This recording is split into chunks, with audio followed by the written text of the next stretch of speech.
Hello friends, आज हूँ तमने बनावता शीखवाड़ीश जामफळનું શરબત જે તમે 1 વર્ષ સુધી ડીપ ફ્રીઝમાં સ્ટોર કરી શકો છો અને નોર્મલ ફ્રીઝમાં તમે લગભગ 2 થી 3 મહિના સુધી તમે એને સાચવી શકો છો। આ શરબત તમે પાણી સાથે બી લઈ શકો છો અથવા તમારે સોડા સાથે લેવું હોય તો તમે એ રીતે પણ એને ઉપયોગમાં લઈ શકો છો। જામફળનું આ શરબત જે મેં બનાવ્યું છે એ તમે જોઈ શકો છો કે કોઈપણ પ્રકારના ફૂડ કલર તેમજ કોઈપણ પ્રકારના પ્રિઝર્વેટિવ વગર મેં આ તૈયાર કર્યું છે। આ એનો નેચરલ કલર છે જે મેં પિંક કલરના જે જામફળ આવે છે એનો ઉપયોગ કરીને બનાવ્યું છે। આ સિવાય તમે જો વ્હાઈટ જામફળ લઈને બી બનાવો તો બનાવી શકો છો, પણ તેમાં તમારે કોઈ ફૂડ કલર ઉપયોગમાં લેવો પડતો હોય છે। તો ચાલો બનાવવાનું શરૂ કરીએ।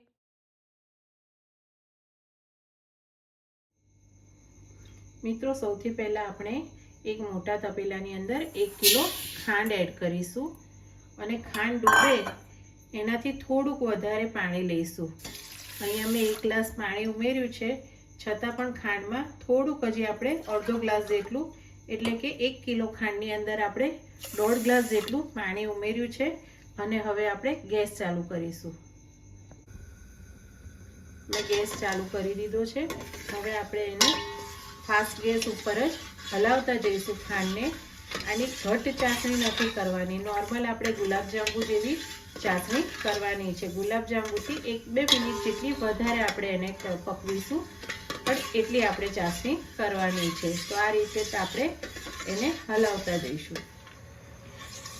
આ રીતે ચમચાની અંદરથી એક સરખી ધારની જગ્યાએ ડ્રોપ પડશે, જે એકતાની ચાસણી જેવું આપણને લાગશે। અને આ રીતે આ ચાસણી થઈ ગઈ છે એ આ રીતે ઉપર બબલ્સ આવવા માંડે એટલે થઈ ગઈ લાગે। હવે આ ટાઈમે આપણે એની અંદર જે લીંબુના ફૂલ હતા એ એડ કરી દઈશું, જેથી કરીને ચાસણીમાં જે બી કચરો કે કંઈ હશે તે નીકળી જશે અને પ્રિઝર્વેટિવનું કામ કરશે, એટલે ચાસણી આપણી એકદમ ચોખ્ખી થઈ શકે। પહેલાંની ચાસણી ને અત્યારની ચાસણીમાં ઘણો ફેર આવશે અને આ રીતે ચમચામાંથી પડતું દેખાય ત્યારે તમારે માનવું કે ચાસણી, અને સૌથી મોટું તો આ રીતના બબલ્સ આવે આપણે ત્યારે ચાસણી થઈ ગઈ સમજવી, વધારે પડતી ચાસણીને ઉકળવા દેવાની નથી। ચાસણી તૈયાર થઈ ગઈ છે હવે આપણે ચાસણી ઠંડી થાય ત્યાં સુધી જામફળને આપણે કટકા કરી અને સમારી લઈશું। જામફળનો ક્રશ કરવા માટે આપણે સૌથી પહેલાં આ રીતે જામફળમાં ખરાબ પાર્ટ હોય એને કાઢી લેવાનો છે, અને મેં કીધું એમ આપણે એકદમ આ રીતના પાક્કા જામફળ લેવાના છે અને છાલ સાથે જ એના મીડિયમ સાઇઝના પીસ કરી અને આપણે એને મિક્સરમાં ક્રશ કરવાના છે। તો સૌથી પહેલાં આપણે છાલ સાથે જામફળના પીસ કરી અને તૈયાર કરીશું।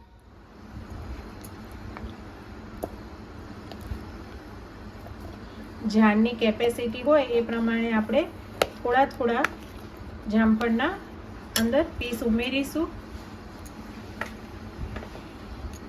આપણે હંમેશા જ્યારે બી અંદર મિક્સરની અંદર કંઈ બી ગ્રાઇન્ડ કરીએ તો પાણી એડ કરીએ છીએ, આપણે અત્યારે આની અંદર લીંબુનો રસ ઉમેરવાનો છે, જેથી કરીને પ્રિઝર્વેટિવનું કામ કરશે। આની અંદર પાણી કે બીજું કશું ઉમેરવાનું નથી। હવે આપણે એને મિક્સરમાં ફેરવી લઈશું।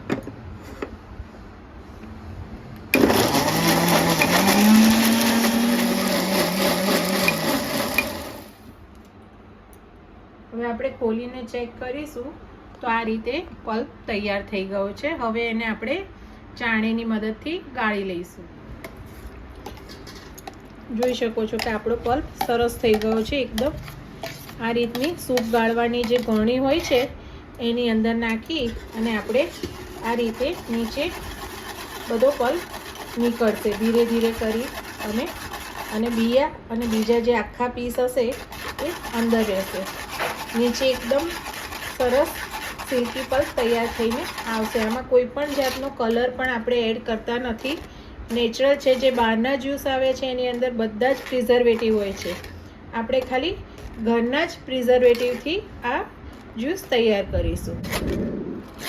જોઈ શકો છો કે અહીંયા બિયા ખાલી રહી ગયા છે બાકી પલ્પ અંદર નીચેની સાઈડ બધો જ તૈયાર થયો છે. આ રીતે આપણે બાકીના જામફળનો પણ પલ્પ તૈયાર કરીશું. આ રીતે મેં બધા જ જામફળનો જ્યુસ રેડી કરીને તૈયાર કર્યો છે. જોઈ શકો છો કે લગભગ આપણો 800 ગ્રામ જેટલો પલ્પ તૈયાર થશે.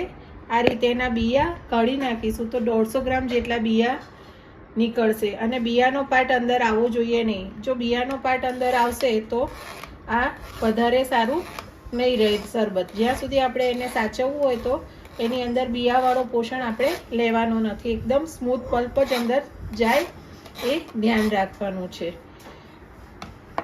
આ રીતે એકદમ સરસ આપણો વિધાઉટ કલર વગર એકદમ સરસ આપણો. અને જો તમારે આની અંદર કલર એડ કરવો હોય તો પિંક કલર તમે ફૂડ કલર એડ કરી શકો છો. અને આ બાજુ આપણી ચાસણી જે તૈયાર કરી હતી એ પણ સરસ ઘટ થઈને તૈયાર થઈ ગઈ છે. એ જોઈ શકો છો કે કન્સિસ્ટન્સી કેવી છે, ડ્રોપ પડે જ છે. હવે આપણે એને આની અંદર એડ કરી દઈશું. મેં અહીંયા બધી જ ચાસણી એડ કરી દીધી છે. આ રીતે ચાસણી અને પલ્પને એક સરસ રીતે મિક્સ કરી દેવાના છે એકદમ હળવા હાથે. લગભગ આ તમારે 1.5 બોટલ જેટલું એટલે 1.5 લીટર જેટલું તૈયાર થશે. 1.5 થી 1.25 લીટર જેટલું તૈયાર થઈ અને સરસ રેડી રહેશે. જો તમારે આને લાંબો સમય રાખવું હોય તો બહાર તૈયાર મળતા પ્રિઝર્વેટિવમાંથી પ્રિઝર્વેટિવ એડ કરી અને રાખવાનું છે. નહીં તો તમે આને ફ્રોઝન કરી અને ફ્રીઝમાં રાખી શકશો. અને નોર્મલ ફ્રીઝમાં તમે બોટલમાં 2 મહિના સુધી સ્ટોર રહેશે. બહાર તમારે સ્ટોર આને નહીં કરી શકાય.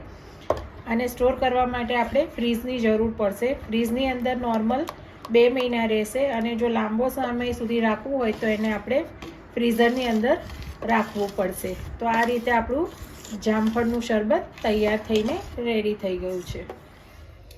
આપણે તૈયાર થયેલા જામફળના રસમાંથી આપણે જે બનાવ્યો છે તૈયાર જામફળનું શરબત એને હવે આપણે કેવી રીતે બનાવવું એ જોઈશું. તો સૌથી પહેલાં અહીંયા મેં 2 ગ્લાસ પાણી લીધું છે. હવે એની અંદર દાળનો જે આપણો ચમચો હોય એ 2 ચમચા આપણે એની અંદર એડ કરીશું.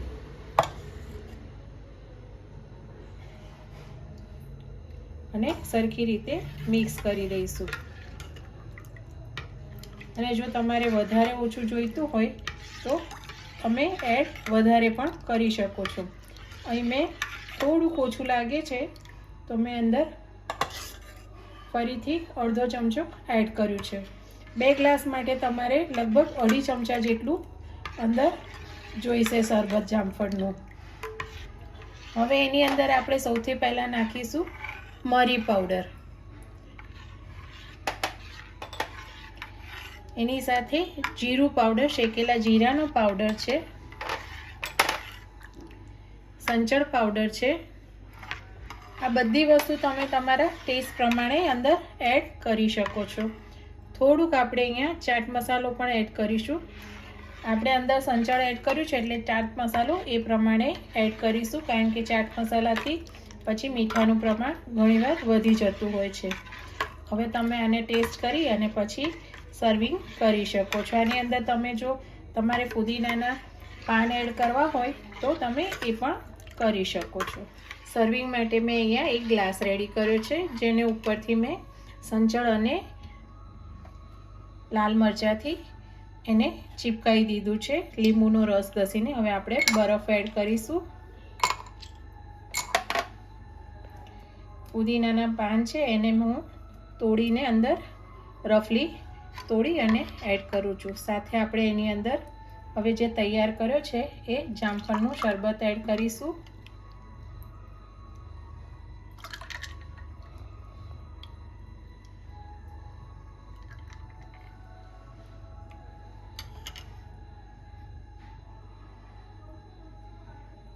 તો ફ્રેન્ડ અહીંયા તૈયાર છે આપણું જામફળનું શરબત. કોઈ પણ પ્રિઝર્વેટિવ વગર આપણે આ રીતે ઘરે આપણે જામફળનું શરબત તૈયાર કરી અને રેડી કરી શકીએ છીએ. તો તમને મારી આ રેસીપી ગમે તો લાઈક, શેર અને સબસ્ક્રાઈબ જરૂરથી કરજો. Thank you.